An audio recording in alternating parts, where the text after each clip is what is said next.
Good morning, everybody. So today we built a small frame for the plants. These are PVC pipes. They're actually, what did we use this for, babe? It's like a carport. And it actually worked really good. We used this in the summertime as basically a porch covering. But you can see we actually only use one of the posts instead of two. So it used to be really tall, and I just basically collapse it to where it's a shorter frame, not much room for open air for the plants, because they didn't really need such a big spot. These are the plants that basically can't be outdoor, along with seedlings and things like that I'm trying to propagate and grow. Most of the plants in here are the tropical plants.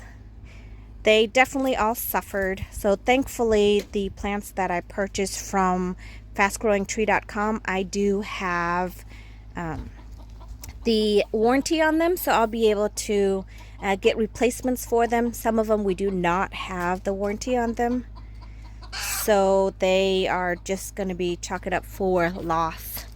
You can see over here a couple of the guava that we had that looked luscious just literally 2-3 weeks ago. This is what they look like now. I haven't really trimmed anything back yet, and I probably won't until springtime. You can see the papaya over there is suffering really bad. The stump itself is pretty hollow, so it died back. I would be surprised if it actually came back, but you never know how hardy the root system is, so I'm just gonna let it sit. I was really amazed at this lychee over here. It still has green where, like you can see, everything else is pretty much brown, so I'm not sure how it survived.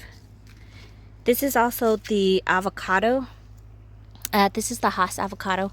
You can see the tip of it suffered really bad, but it still has some green growth.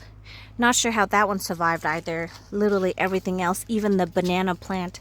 Here are the two small banana plants over here, and they're actually more cold hardy than the avocado and the lychee, and they still are doing all right. Over here, these are the cuttings that I've taken. Most of them have rooted. These are butterfly bush. Still have a couple of the angel trumpet that haven't died back. You can see it sending out new growth right there. And a couple other things that are doing okay. But for the most part, all my tropical plants are, I'm gonna chalk it up for not surviving. So I think it would have been okay if we had actually put it inside the shed and then actually put an insulated layer around it. The shed itself wasn't enough, which I thought it would have been, but it wasn't, due to that massive frost that everybody, the whole countryside, experienced. So all right, that's about it, you guys. Just thought I'll show you what the frame will look like.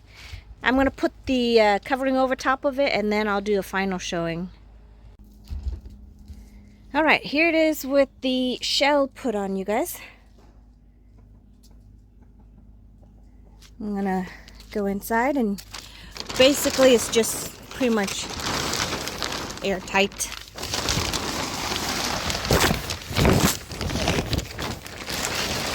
There we go.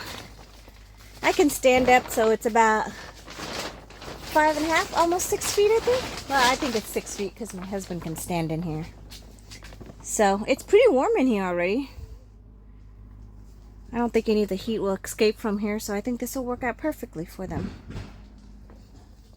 Quick and easy way to make a greenhouse, everybody.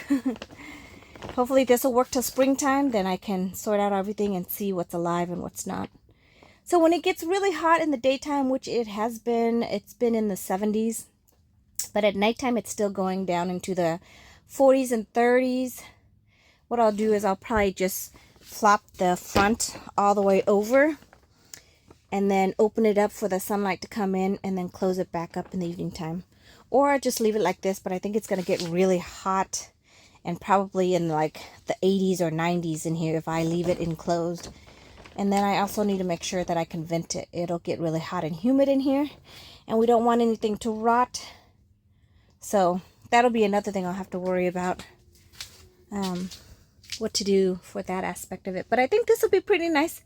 I did have a couple holes, so I had to patch up with duct tape. Duct tape fixes everything. You can still see I still have a little bit of hole here and there, but I don't think that's enough to really vent out all the heat.